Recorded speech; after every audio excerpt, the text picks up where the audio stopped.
Yeah, I know what you're probably thinking right about now. You saw that video title and that thumbnail and are probably just like, Aaroniero? Really, Tekking? We're talking about Aaroniero today. Can't we save them for the end? Can't we talk about someone else? We haven't even done Baragon's video yet, for God's sake. And he was quite literally the god of Hueco Mundo. What about Neliel? We know you like some adult Neliel action. Don't even try to screw us over on that one. I'm like, no, you're right. I can't wait to tackle Neliel's video. Honestly, I can't wait to tackle Baragon's video either. Yo ho ho ho, skeleton action. Okay, but anyway, no, I was thinking, all right, there's two ways I can do this. I can either talk about the most popular Espada first, which is basically what I've already been doing, but if I do that, eventually we're just going to end out the series with, like, the leftovers, you know? It'll be like, hey everybody, thanks for keeping up with my Espada series. Well, we finished talking about all the ones people actually give a shit about, so now strap in, buckle your safety belts for the final four. We got a non-stop marathon of Lupi, Zomari, Aaroniero, and Yami. I'm gonna blow your mind with these interesting characters. Yeah, I have skills, guys. I have a certain set of skills. I can make things a little bit more interesting than they really are, but I don't have superpowers, guys, alright? So, and I thought it would probably be better to sprinkle in some of the least popular ones in with the heavy hitters, just for some variety. The one exception, of course, being Loopy. His will probably be the last video that we talk about. Honestly, I could see myself finishing the Espada series, and then like 6 months later finally getting around to do Loopy's video. I mean, if I care to, right? Now, Szayel, I didn't include Szayelaporro Grants in there, because I'm like, well, he does get a lot of screen time, and honestly, Szayel is part of one of the most iconic moments in all of Bleach, which is, of course, Mayuri Kurotsuchi's perfection speech that he gives to Szayel when he, you know, finishes him, when he kills him.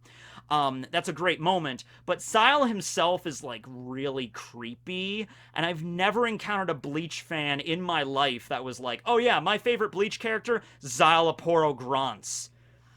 I mean, yeah, there's things, I mean, he does have a cool resurrection. He has those little voodoo dolls. He can break your organs and everything like that. And his glasses, he has glasses. He's like, I am Espada number 8, Szayelaporro Grants. My hollow mask are a pair of glasses. Because I'm a scientist. You know, I'm a nerd. You know, so that's what my hollow mask takes the form of. So, I guess there's certain parts of him that are aesthetically, they look cool, but then you get to the fact that his Zanpakuto's name is literally Fornari Karas. It's like to fornicate. And it's like, oh god. And then he, like, eats it, like, oh. Like, alright.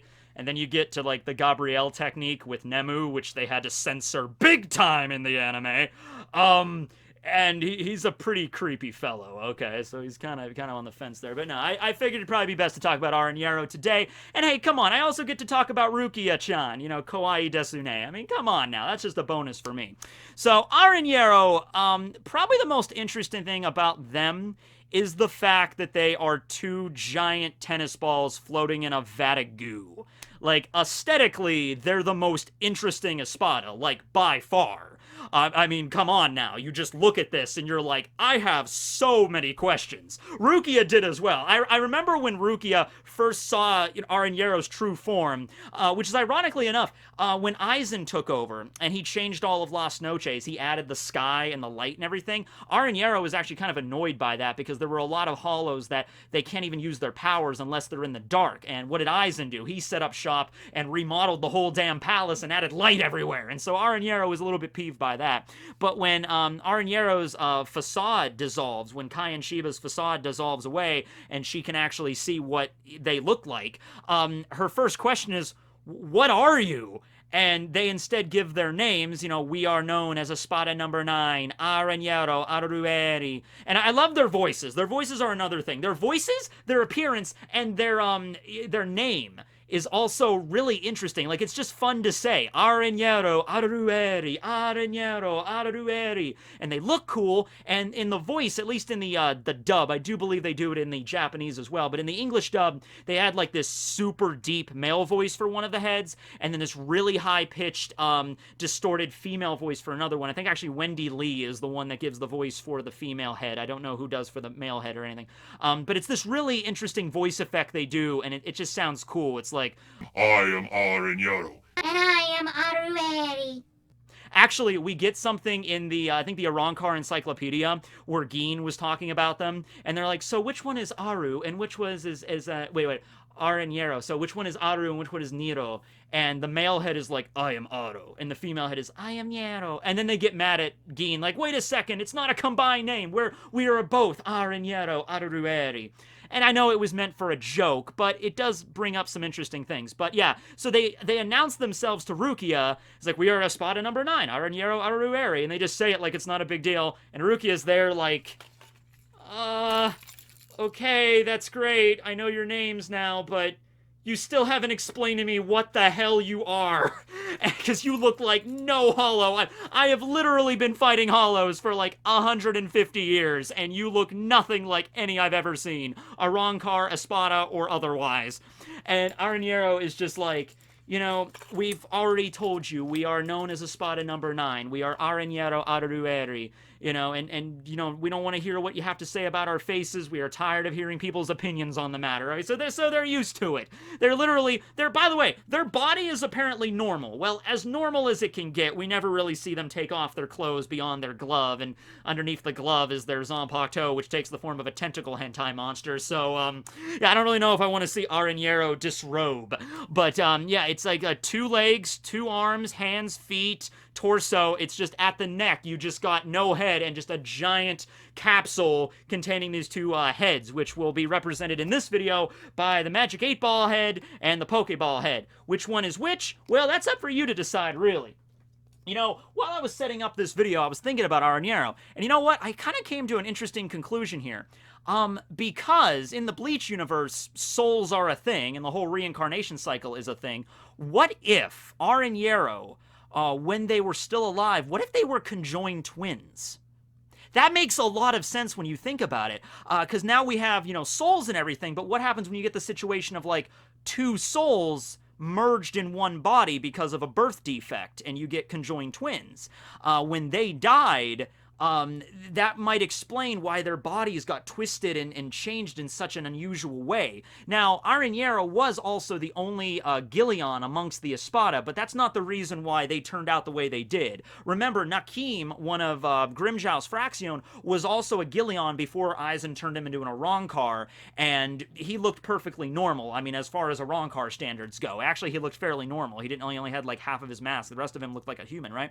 Didn't really have a lot of crazy stuff going on. So just the fact that Aaroniero was a Gillion before he got turned into an Arrancar, that really probably has nothing to do with it. I think it might have been something going on long before that, why they turned out to be such an unusual Espada. The top head seems to be a male, and in the bottom half is a female. So I'll be probably just using they or we, or if I'm talking about a specific head, right? Now, Aaroniero was also the only Espada in the current generation that was also Espada in the previous generation. Because remember, the Espada, Aizen did not give them that name. That name already existed before Aizen came to Hueco I'm assuming it was Baragon's, like, top warriors, top soldiers. You know, Baragon was, I am the god of Hueco. All of the sky is my domain. And then he had, like, his 10 top warriors, because Espada, it still means 10 in that regard. So he's 10 warriors, right? Aaroniero might have been Espada number 1 back in that previous generation. Then Aizen came into the picture, and he's like, all right, we're going to be doing some restructuring of this business, okay?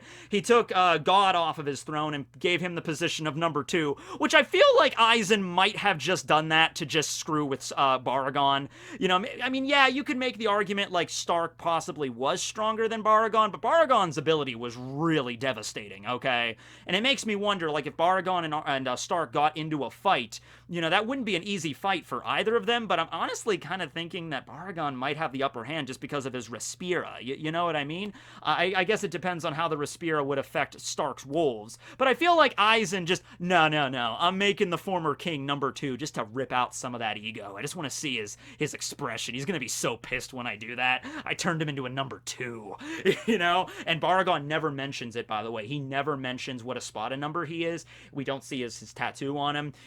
You know, that is not something he takes pride in. Now, Aaroniero, he is a little irritated at Aizen, as I said.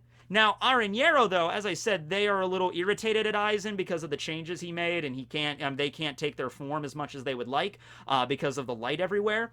But I would also imagine Aaroniero feels a little bit of pride because think about all the other Espadas that got kicked out. Dordoni, Cheruchi, Gantenbein are all pre-Verona Espadas, but out of all of them, Aaroniero was still found worthy enough to be an Espada. Now, granted, they are number 9, and at first when we found out about that, he's like, oh, number 9, alright, well, you're not exactly that high up on the totem pole, but at least you're not Yami. And then Yami turns out, actually, I'm Espada number 0. 0 is not technically a number because it represents no, I'm Espada number 0, I'm the strongest, roar! Damn, so yeah, in that regard, and when Yami does the, our numbers go from 0 to 9, crack. So that turns out Aaroniero is in fact the weakest out of all the Espada in that particular power scale. So they barely made the cut, but they made the cut. So, one of the most interesting things about Aaroniero that doesn't involve tentacle hentai, well, kind of involves tentacle hentai, is that Aaroniero has the very unique ability amongst hollows to not only absorb hollows and their spiritual pressure, but also their very unique abilities. Now, all hollows have the ability to, eat one another and then get stronger. That's, the whole point of what being an Adhujus is. When you're an Adhujus, like when Grimjow was a Jaguar Adhujus wandering the deserts, he has to keep eating other Adhuja or else he'll regress back into a Gillion. Okay, and they get a little stronger every time they get a meal, a little bit incrementally stronger. That's fine, that's normal. Aaroniero's thing, though, is not only do they get stronger from consuming hollows, they also consume their special unique abilities. Not every hollow has a unique power, but some of them do. Remember Numb Chandelier or Bulbous G back during well, not really so much Bulbous G, but Numb Chandelier did have that ability to shoot out the leeches and control people, and then you had Shrieker with his leeches that exploded and stuff like that. So yeah, you had hollows like that with those powers. Well, Aaroniero, if Aaroniero consumed Numb Chandelier or Shrieker, they would get those abilities for themselves, right? Which honestly, now that I think about it, that would have been a cool way to incorporate some of the early hollows from Bleach back into the story. Imagine if Rukia showed up to fight Aaroniero, and Aaroniero was using Numb Chandeliers and sending out, and Rukia had a fight with Shrieker, so it was I can use, Shrieker's leeches. And he's like, wait, that's the ability of that hollow I fought in the world of the living. He's like, yes, I ended up consuming him while he was in hell. I guess that wouldn't make much sense because Shrieker got sent to hell. Rukia ended up fighting him again anyway for that Hellverse tie-in, so I you know what I mean, though. Maybe Shrieker not a great example, but other hollows we've seen up until that point you could have included. Well, at the time Rukia fought Aaroniero, I think the number was 33,650 hollows that Aaroniero had consumed, and all of the unique abilities therein. However, the one most unique ability that we're going to be focusing on is the ability of a hollow by the name of Metastasia. I'll give it to Kubo, man. He knows how to come up with those cool-sounding names. Aaroniero Arruruerie, a hollow by the name of Metastasia. I'm like, okay, those are pretty cool. Now, Metastasia's ability was to merge forcibly with other Shinigami as kind of like a parasitic life form in order to take over their bodies. And then Rukia ended up having to kill Kaien and Metastasia as well, and got sent back to Wakamundo. Aaroniero consumed the flesh of Metastasia, not only obtained the ability of Metastasia to merge with Shinigami as a parasite, but also because Kaien was merged with Metastasia, Aaroniero could now take the form of Rukia's former vice captain. Yeah. And, by the way, I just realized that if you count Kaien Shiba here as Aaroniero, that means that Aaroniero did in fact get a volume cover, and that means the only Espada to not get one are Zomari and Stark. Only ones to not get one, if you include Aaroniero, but maybe you don't, because this is very clearly meant to be Kaien Shiba when he was a Shinigami. And on top of Kaien Shiba's likeness and all of his memories and personality traits and everything like that, he was also able to obtain Kaien Shiba's Zanpakuto Nejibana. There's another one that's fun to say. Rankle the seas and the skies. Nejibana. And then it just transforms into a freaking trident. He's Poseidon, god of oceans and the weather. Love it. Now, it's something very important to mention. Aaroniero taking over Kaien's body, it was not just a simple facelift. It was not just I took the form of Kaien and nothing else. No. All of Kaien's memories, his personality, his mannerisms, his sense of humor, his sarcasm, his relationship to Rukia, and everybody else, Aaroniero had at their possession. The difference was Kaien Shiba's soul. That was the big thing in their fight. You know, Rukia remembered Kaien and talked about like what it was when they die. Many people have asked what happens when Shinigami die. Well, it was actually explained in the story. When a human dies, their bodies decay and their souls go to the Soul Society, right? And they have a new body there. Now, they're going to live in the Soul Society for probably a really long time, couple hundred, maybe even 1,000 years or so, but eventually, yeah, Shinigami do die. When they die, their bodies, their spiritual bodies made of Reiatsu or Reishi, dissolves and it helps make up the Seirete in the Soul Society in general, makes up that realm. Their bodies decay, but their souls are still kind of like an intangible thing, and that kind of goes on to the reincarnation cycle more. That's what Kubo's going for, like a Buddhism cycle of samsara kind of thing. Nothing can really be destroyed, you know, it's kind of like the soul will eventually find its way, even ending up in hell. The soul technically does still exist, okay? And so, yeah, Aaroniero might have been able to copy the memories and personality in the physical form and even the Zanpakuto of Kaien Shiba, but not the soul of Kaien Shiba or his heart or what he left behind for Rukia. And that's how Rukia managed to overcome that and, you know, dispel, like blast a hole in the ceiling. And then especially after that, because then after that, Kaien's face melts away and it's like, ah! And then this is all that remains. And Rukia at that point is like, okay, yeah, I don't think I'm going to have much problems fighting you from now on. So, you might think that consuming 33,000 something hollows would give Aaroniero a bit of an edge. Think about all of the amazing hollow abilities that he would have at his possession. They would have at their possession, you know? All these different, really unique, like, Ceros, or all the unique powers like Numb Chandelier had. Like, all those cool things, right? Right? Right? Right? No, seriously, right? Right? Yeah, no. Okay, so mostly Aaroniero just kind of uses Nejibana and then gets revealed and then activates... Oh, okay! Activates the Resurrection. That's where the action is. Okay, so the Tentacle Hentai Hand... That is the Zanpakuto. Once again, everything is kind of unusual about Aaroniero, so just roll with it, okay? Most of the Arrancar, most of the Espada have swords, Stark has a lolly, and Aaroniero just happens to have a tentacle hentai hand, okay? And the name of the Zanpakuto is, in the Japanese, it sounds more like Gluttoneria, and in the English, it's more like Gluttoneria. Which, gluttoneria, that just sounds disgusting to me. It sounds kind of like you go to your doctor because you have some pain down there, and you're like, doctor, what do I have? He's like, oh man, it doesn't look good. You have a case of gluttoneria. I'm like, oh no, gluttoneria. You have a case, both are kind of weird, but yeah, you got a case of gluttoneria. Oh, God. All right, that's bad, isn't it? It's pretty bad. So, when they activate it, they transform into a giant octopus. Like, not really like an octopus, but what else would you call this thing, right? Giant octopus, the bottom half of Aarioniero's body, the legs, merge with this giant glompy, like... And the top half stays exactly the same. It's just as unusual as always, but still stays the same.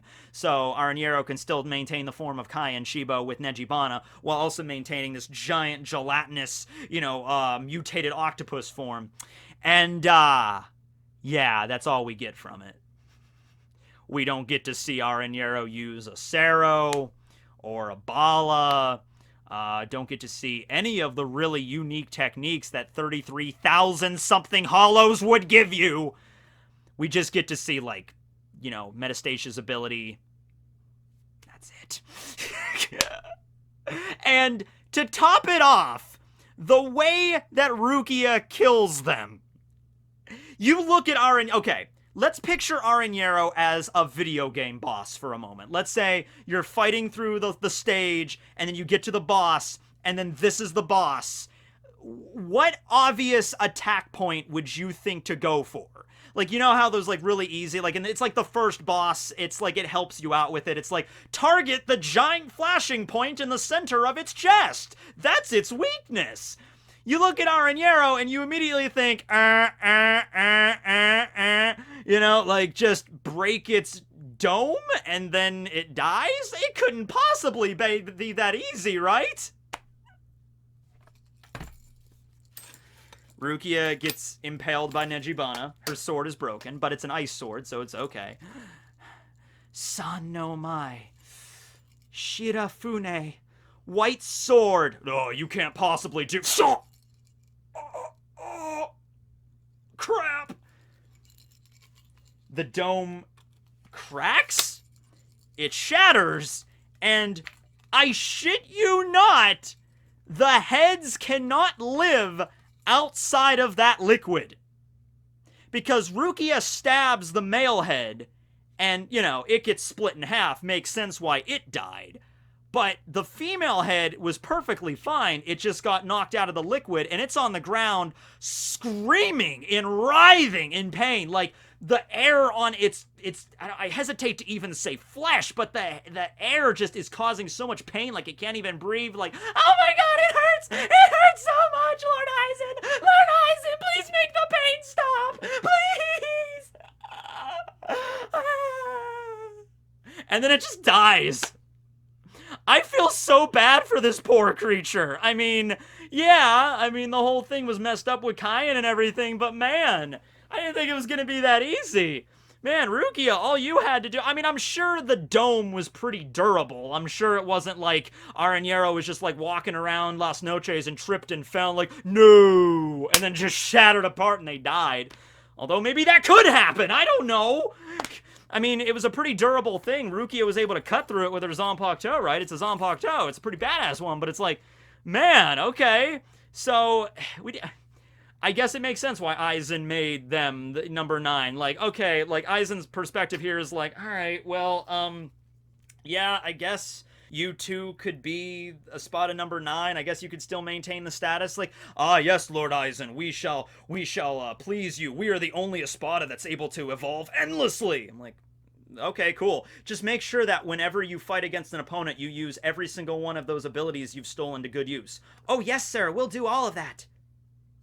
Does he know that we don't have any abilities? No, let's not tell him. Yeah, okay, we'll do that. Maybe they didn't. Maybe, like, Metastasia was the only one. Maybe Metastasia was the only hollow they ended up consuming that actually had a unique power that was worth a shit. Maybe all the other ones didn't. Because not every hollow has a unique power. Like, Fishbone D did not have a unique power. Hexapodus wasn't doing anything special. You know, but it's just weird. It's like, that's what the 33,000 hollows end out to. Just a giant, like... Ugh. Now, it does tie into Aroniero's aspect of death, which I really haven't touched upon so far, but it's greed. It's one of the more basic ones. I don't really need to go into great detail with that. The greed to keep consuming other hollows, more power, and also kind of separates you from others, because Espada number 9, I don't see a lot of the other Espada hanging out with Aaroniero, you know what I mean? I don't see freaking Haribel chilling out being like, you know what? It's been a while, you know, like, Apache, Mila Rose, Sung Sung, we haven't visited Aaroniero in a while. Let's go give them some flowers. Let's go talk and see what's going on. I don't see that. So I think Aaroniero was definitely separated from the rest of the Espada. I mean, the Espada didn't always get along. There were plenty of them that hated each other. Case in point, last week we talked about Noitara and Neliel, probably Noitara and Haribel as well.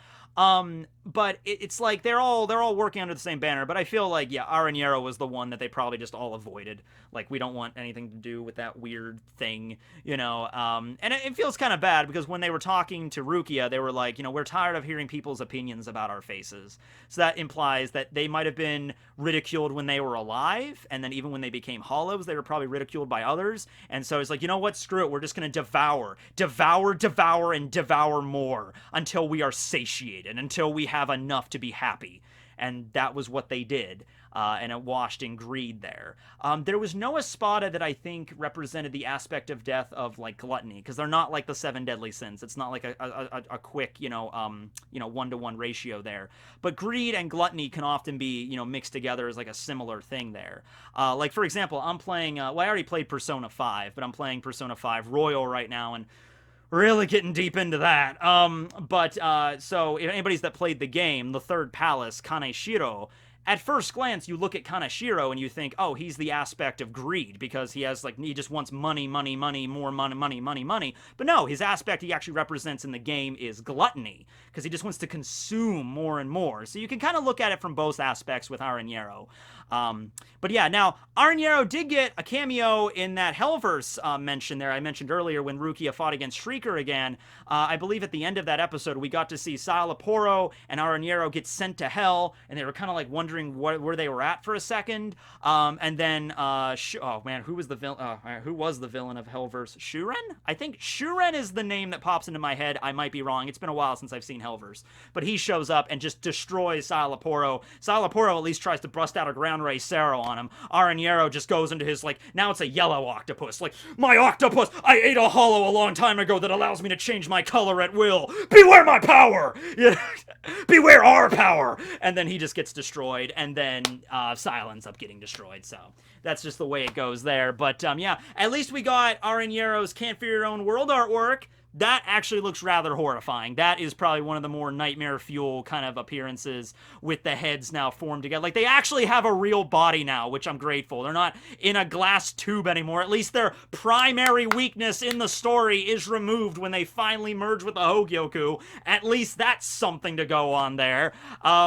But yeah, honestly, if you think about it, if they really did, you know, take full advantage of all those hollow abilities, and if that one obvious weakness wasn't their weakness, Rukia would have had a hell of a hard time fighting them and winning. In fact, she probably wouldn't have, you know, if they really did have the powers of like 33,000 something goddamn hollows. You know, like Rukia probably would have gotten devastated unless she could have pulled out her Bankai, which she couldn't at that point.